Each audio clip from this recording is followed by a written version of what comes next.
ಕಳಸ ಮನೆಯಲ್ಲಿ ಇಟ್ಟು ಪೂಜೆ ಮಾಡುವ ಪ್ರತಿಯೊಬ್ಬರೂ ತಿಳಿದಿರಬೇಕಾದ ವಿಷಯಗಳು. ಕೆಲವರ ಮನೆಯಲ್ಲಿ ಮನೆ ದೇವರ ಹೆಸರಿನಲ್ಲಿ ಕಳಸ ಇಡುತ್ತಾರೆ. ಇನ್ನು ಕೆಲವರು ಲಕ್ಷ್ಮೀ ಕಳಸ ಇಡುತ್ತಾರೆ. ಆದರೆ ತಿಳಿಯಿರಿ, ಕಳಸ ಎಂದರೆ ಅದು ತಾಯಿ ಮಹಾಲಕ್ಷ್ಮಿಯ ಸ್ವರೂಪ. ಆದ್ದರಿಂದ ಕಳಸವನ್ನು ಇಡುವಾಗ ತುಂಬ ಹುಷಾರಾಗಿ ಇರಬೇಕು. ಲಕ್ಷ್ಮೀ ಸ್ವರೂಪವಾದ ಕಳಸದ ಬಗ್ಗೆ ಇಲ್ಲಿ ತಿಳಿಯೋಣ. ಆದರೆ ಅದಕ್ಕೂ ಮೊದಲು ಲಕ್ಷ್ಮೀ ದೇವಿಯ ಆಶೀರ್ವಾದವು ನಿಮ್ಮ ಮೇಲೆ ಇರಬೇಕೆಂದು ನೀವು ಬಯಸಿದರೆ ತಪ್ಪದೆ ಈ ವಿಡಿಯೋವನ್ನು ಲೈಕ್ ಮಾಡಿ ಮತ್ತು ನಮ್ಮ ಸುಪ್ರೀಂ ಸ್ಟೋರೀಸ್ ಯೂಟ್ಯೂಬ್ ಚಾನಲನ್ನು ಸಬ್ಸ್ಕ್ರೈಬ್ ಮಾಡಿ. ಕಾಮೆಂಟ್ ಬಾಕ್ಸ್ನಲ್ಲಿ ಓಂ ಶ್ರೀ ಲಕ್ಷ್ಮೀ ನಾರಾಯಣಾಯ ನಮಃ ಎಂದು ಬರೆಯಿರಿ. ಕಳಸಕ್ಕೆ ಸ್ಟೀಲ್ ಅಥವಾ ಬೆಳ್ಳಿ ಕೋಟಿಂಗ್ ಮಾಡಿರುವ ಆರ್ಟಿಫಿಷಿಯಲ್ ಕಳಸದ ಚೊಂಬನ್ನು ಬಳಸಬೇಡಿ. ಕಳಸಕ್ಕೆ ತಾಮ್ರ, ಹಿತ್ತಾಳೆ, ಬೆಳ್ಳಿ ಚೊಂಬುಗಳು ತುಂಬ ಶ್ರೇಷ್ಠ. ನಿಮಗೆ ಯಾವುದು ಅನುಕೂಲ, ನಿಮ್ಮ ಶಕ್ತಿಗೆ ಅನುಗುಣವಾಗಿ ಇಟ್ಟು ಪೂಜೆ ಮಾಡುವುದು ಉತ್ತಮ. ನಿಮ್ಮ ಮನೆಯಲ್ಲಿ ಹಿರಿಯರು ಹೇಗೆ ಕಳಸ ಸ್ಥಾಪನೆ ಮಾಡಿ ಪೂಜೆ ಮಾಡುತ್ತಿದ್ದರೋ ಅದೇ ರೀತಿ ಪೂಜೆ ಮಾಡುವುದು ಕೂಡ ಬಹಳ ಶ್ರೇಷ್ಠ. ಕೆಲವರ ಮನೆಯಲ್ಲಿ ಮನೆ ದೇವರ ಕಳಸ ಇಡುತ್ತಾರೆ. ಇನ್ನು ಕೆಲವರು ಲಕ್ಷ್ಮೀ ಕಳಸ ಇಡುತ್ತಾರೆ ಮತ್ತು ಕಾಯಿ ಕಳಸ, ಎಲೆ ಕಳಸವನ್ನು ಇಡುತ್ತಾರೆ. ಇದೇ ರೀತಿ ಅವರದೇ ಆದ ಸಂಪ್ರದಾಯದಲ್ಲಿ ಕಳಸವನ್ನು ಇಡುತ್ತಾರೆ. ನಿಮ್ಮ ಮನೆಯಲ್ಲಿ ಲಕ್ಷ್ಮೀ ಕಳಸ ಇಡುವುದಾದರೆ ಕಳಸಕ್ಕೆ ಮಾಂಗಲ್ಯ ಹಾಕುವುದು ಬಹಳ ಒಳ್ಳೆಯದು.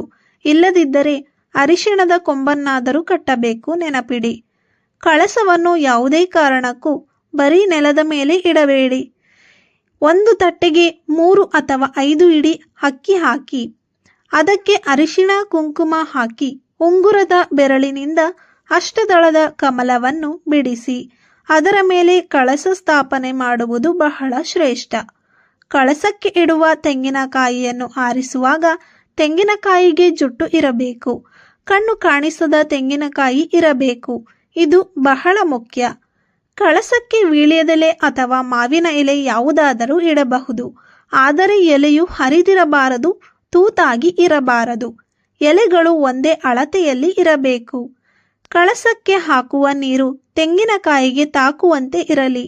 ಆದರೆ ಚೊಂಬಿನಿಂದ ಚೆಲ್ಲುವಂತೆ ನೀರನ್ನು ಹಾಕಬೇಡಿ. ಕಳಸಕ್ಕೆ ಶುದ್ಧವಾದ ಚೊಂಬನ್ನು ಇಡಬೇಕು.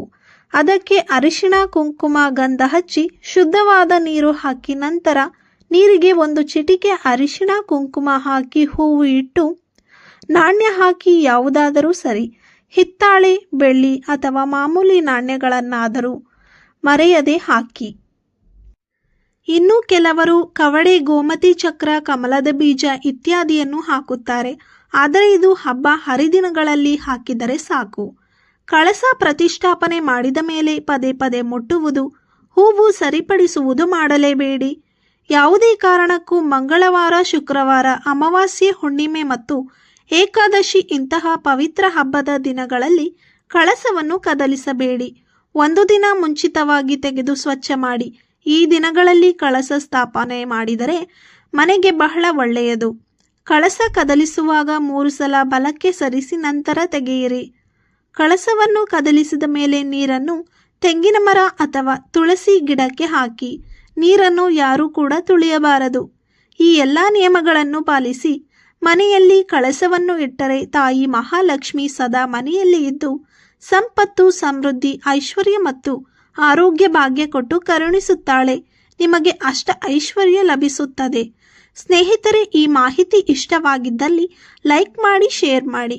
ಕೊನೆವರೆಗೂ ಕೇಳಿದ್ದಕ್ಕಾಗಿ ಧನ್ಯವಾದಗಳು.